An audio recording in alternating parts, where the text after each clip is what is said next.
So I gave a bit of background. You're a professor at the University of Manitoba, I and was. I'm retired now, so I'm emeritus. But okay. yeah. But as emeritus, that means I don't want to take away that hard-earned title from you. And I read your piece the other day, and it was really good and really interesting. Kind of, I mean, maybe if you could reiterate some of that to our viewers, about how you started out over in the Blackfoot, or now Siksika Reserve there at that residential facility. That building is still there. I drive through there on the way to Pisano sometimes, and Yep. You've had some very direct experience with residential schools. Yep. In 1966, when I was in second year at the Faculty of Education at the University of Alberta, where I was a student, I got into a program called Cross-Cultural Education because I was interested in teaching on Indian reserves on the Métis colonies in Alberta.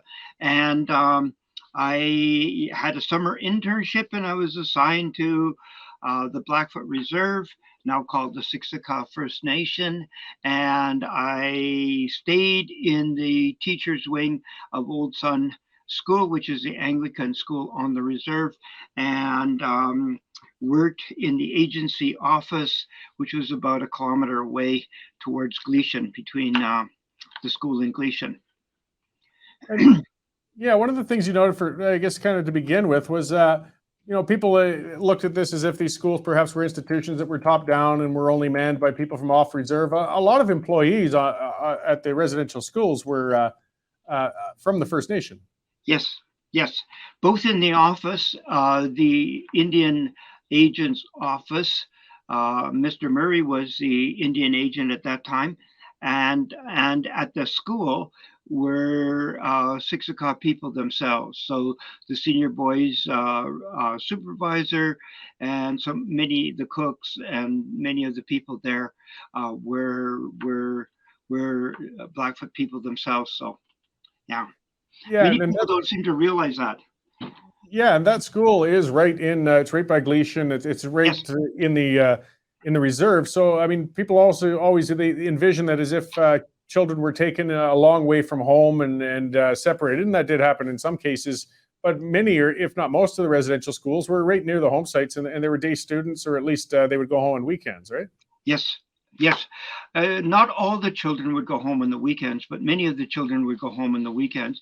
The principal and the Indian agent would talk about whether some homes were not safe for children, and then if they weren't safe, what they were going to do. So some children stayed in the residence over the weekend, and some children went with their cousins to their cousins' homes because they had food and places for them to sleep, and would look after them. So they did those kinds of things. Yeah, and for those for those who didn't see the earlier interview with retired Justice Brian Giesbrecht, he talked about that, in that the residential schools again were often set up because it was almost a de facto social service. I mean, there was a lot of cultural transitional challenges, social challenges, and children weren't necessarily safe at home and needed to be removed for their own safety.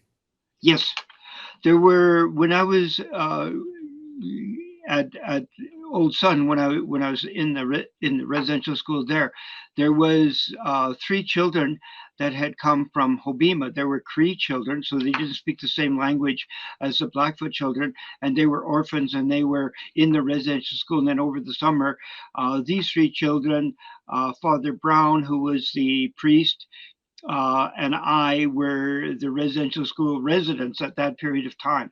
But these 3 children, 3 girls, were there as well, and they were orphans from Hobbema. I thought it was very sad, and I thought somebody should adopt these beautiful children, but they were orphaned and they were there. So I mean, for people unfamiliar with the territory, and Hobbema is sort of central Alberta, and back then that's a fair haul, and there are some big distinctions. Blackfoot, they're going to be speaking Blackfoot, so those young girls, unfortunately, even the other First Nations residents in the school wouldn't be able to converse with them very fluently. Their language of conversation was English, so they were pretty good, and they were good in speaking English. But the Blackfoot kids, when they got together, even at that time in the mid '60s, would speak Blackfoot among themselves. So in the playrooms, or out in the playground, or they would be speaking in the dorms. They would be speaking Blackfoot, Yeah, one of the switching things back and forth. we often hear of is children being punished for speaking in their native language. And you gave an example though where that did happen, but the school it didn't accept that very kindly. There's probably great variability in that.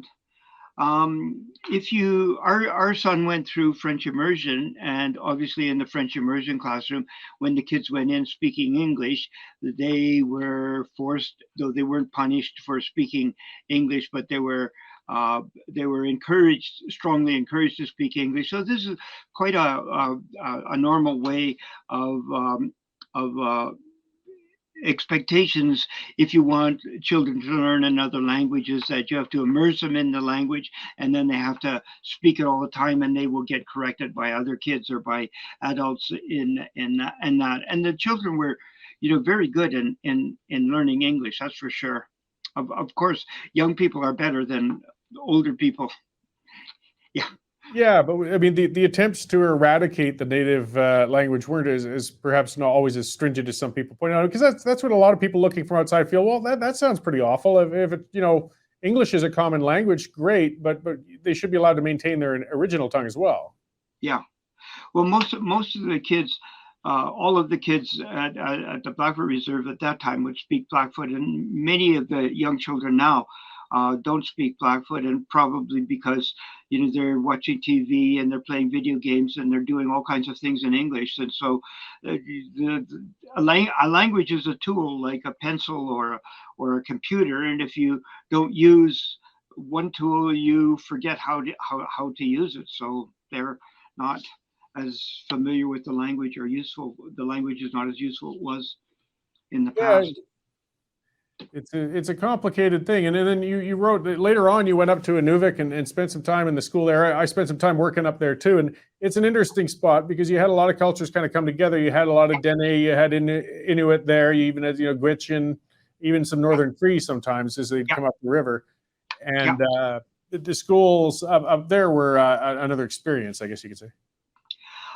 Yes, because there were many more languages. Now the Dene and the Gitchin and the Hare and all the people from along the river, those children generally spoke English when they came to school, but the Inuit kids, of which the Anglicans had evangelized to a greater degree, came in for grade 1 or even younger. The youngest was 5 years of age. They didn't speak a word of English, so they were and we had two young women that worked with the junior boys and the junior girls, two young Inuk women, and they spoke Inuktitut with the children all the time, and the kids spoke Inuktitut all the time in the residential school. So sometimes I would see the kids walking down. The little kids would generally speak Inuktitut, so they would be walking down the hall of the residential school, holding two little girls holding onto each other as they do, and I would point at them, and they would look at me, and then they'd put their hands over their mouth, and they would turn around and walk the other way, speaking Inuktitut, right, and then look back over their shoulder to see if I was following. It was kind of a cat and mouse game. We encouraged them to speak English, but we certainly didn't punish anybody for not speaking English. So, did you? And I talked a lot with Tom Flanagan about that and some others. I mean, there's no doubt over enough years with enough children, abuse has happened in some places at times. Did you witness any in your time in those schools? I never witnessed any physical or sexual abuse of children, though I did hear some of the supervisors that have been doing this for a long time yell at some of the kids. They were pretty burned out looking after a large group of children, and if they told them to do something and they didn't do it in a timely way like they wanted, then they might yell at them. But I never saw any sexual abuse or heard of any sexual abuse. After my wife is from the Blackfoot Reserve, and I heard from her that there were some relationship. Some things happened in the dorms between the kids, and there was a supervisor, a boy supervisor, who was abusing children. His name was William Starr. He was actually charged and convicted for abusing children. So there were some, but I never saw anything like that. And I was in Inuvik. I was about the same age as the oldest students, and they were pretty casual with me. And if anything like that had happened, I'm sure I would have heard about it, because they would have told me, the stories that had happened. And yeah, I didn't hear about it. No. Yeah, I mean, again, we know too, it happened, but it just sounds we hear a lot of myths, and we busted a number of those, some of the urban legends and conspiracy theories that have gone around, and we just need to clear the record. I mean, if we do want resolution, if we do want reconciliation, we really got to start getting truthful about what happened. I mean, there were mistakes made, absolutely, and people could question the whole principle of the residential schools, but they weren't necessarily the ongoing horrific. When we label everybody who attended one now as a survivor, Yeah. it's kind of an exaggeration of what the circumstance was. Yeah. Well, in the total history of the residential schools, like it started 1883, when the federal government actually funded uh, 3 industrial schools, and then continued funding schools. So that was the beginning of the federal government being formally involved in residential schools, to the 1996, that the enrollment went up from being very low, and then it went up, and then it dropped, because in 1948 the federal government, there was a joint commission of the Senate and the House of Commons that put forward a report arguing that Aboriginal children should be integrated into the day schools off the reserve with other children, so they're being integrated.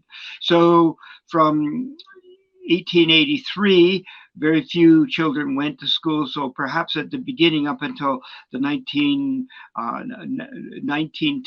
1920s, maybe 5-10% of the children. And at the very maximum, about just a little bit over 30% actually attended. So a very small percentage of children actually went to residential schools, though this is the whole focus of the debate, is that every child went to residential school, every child was abused in residential school, and if the child went, or anybody in the ancestry, anybody they know went, then you've got a legacy of abuse that's being passed on from generation to generation that will perhaps never end. Well, yeah, it just seems to have no end. And that's that other point that's worth clarifying. Not every child, in fact, not even close to every child, went to a residential school, though we are No. apologizing to and repeatedly compensating, further generational. My wife actually went to school, grew up in Rockyford, not very far from the Blackfoot Right. Reserve. Yeah. Some of the kids went to Rockyford. Yeah. Exactly. Yeah. Some of her schoolmates back in the 60s and 70s were from the Blackfoot Reserve. They didn't all go to the residential school. They went to other public schools. Yeah, my parents-in-law, Elaine's mother, Nora A. Young, drove the bus to Rockyford, so picked up kids on the reserve and then took them to school in Rockyford. Yeah, so this was part of this resulted after the 1948 decision that they should be integrated, and this happened all across Canada. Trying to integrate the kids. So the first decision was, do these children need to be educated in the same sort of way that other children are educated? And the answer seems to be yes then, and I would still have the same answer today, that they need to be educated. Unfortunately, it's in a different language, and it's a different way of thinking about things, but it's education that prepares them for the modern world rather than for the world of hunting and trapping and living in teepees. Yeah, I mean, we can maintain culture and still have a modern education. I think some people just have some binary thinking when it comes to that sometimes, and it leads to some bad outcomes. So, and you're very active with the Fraser Institute, and I believe with other sources. So I'm just kind of in closing, like, we need to work towards resolution and solution, and talking more about this, and just bringing out the facts. And it's not denying that there were things done wrong. It's just getting clarity. And I appreciate you coming out to talk about these. So where what can we do, I guess, and where can we find more information? I want to keep on this issue. Okay, so there's a couple of people that I've referenced for you that you could talk to, and I think there's some Aboriginal people that you might be able to talk to. People that are more critical are difficult to find, and one of the reasons is they become persona non grata on the reserve if they say negative things about the residential schools. And then there are still a few people around. Mark DeWolf, who was a student in the St. Paul's residential school on the Blood Reserve, Kainai Nation, spent 6 years going to school with the kids, and he's got a very interesting stories about his father being the principal and him actually going to school with the other kids. So I think those people, and we've got a book edited by myself and Mark, and it's called From Truth Comes Reconciliation, an assessment of the Truth and Reconciliation Commission report. And we're doing a second edition of the book with a conclusion that has a little bit sharper things. The first thing that people have to do is they have to be able to talk and listen to each other. And if we don't get to that, we're not getting any further in terms of reconciliation. Yeah, people get shouted down or demonized, and it's not leading to any better outcomes for anybody. So that's great, and there's a lot of resources, as you said, and I'm going to be following up with those other individuals. I hope I can have you on again because it's just Sure. such a huge, subject, and there's so much to cover. And I know it's been mentioned that Dorchester Review covers a lot, and the Frontier Center has been publishing pieces by yourself and others, Yeah. and you have your book as well. So Yes. thank you for coming on to talk to us today, and I hope we can follow up with this more because I mean we're obviously going to be dealing with this issue for some years to come, and we just need to have these conversations. Yes, and there's so few news agencies that will actually touch this one because it's so hot as a political issue. So we really appreciate the fact that few news agencies, including Western Standard, will take it on. Well, hopefully it starts a trend. I mean, Terry Glavin wrote a great piece on it a little while ago, and he got terribly attacked for it. But I hope that doesn't stop him or the National Post from covering these things, and we'll just keep pushing until people can't ignore it anymore. Thanks. All right. Well, thank you very much, Mr. Clifton, and we'll talk again soon. Thanks a lot.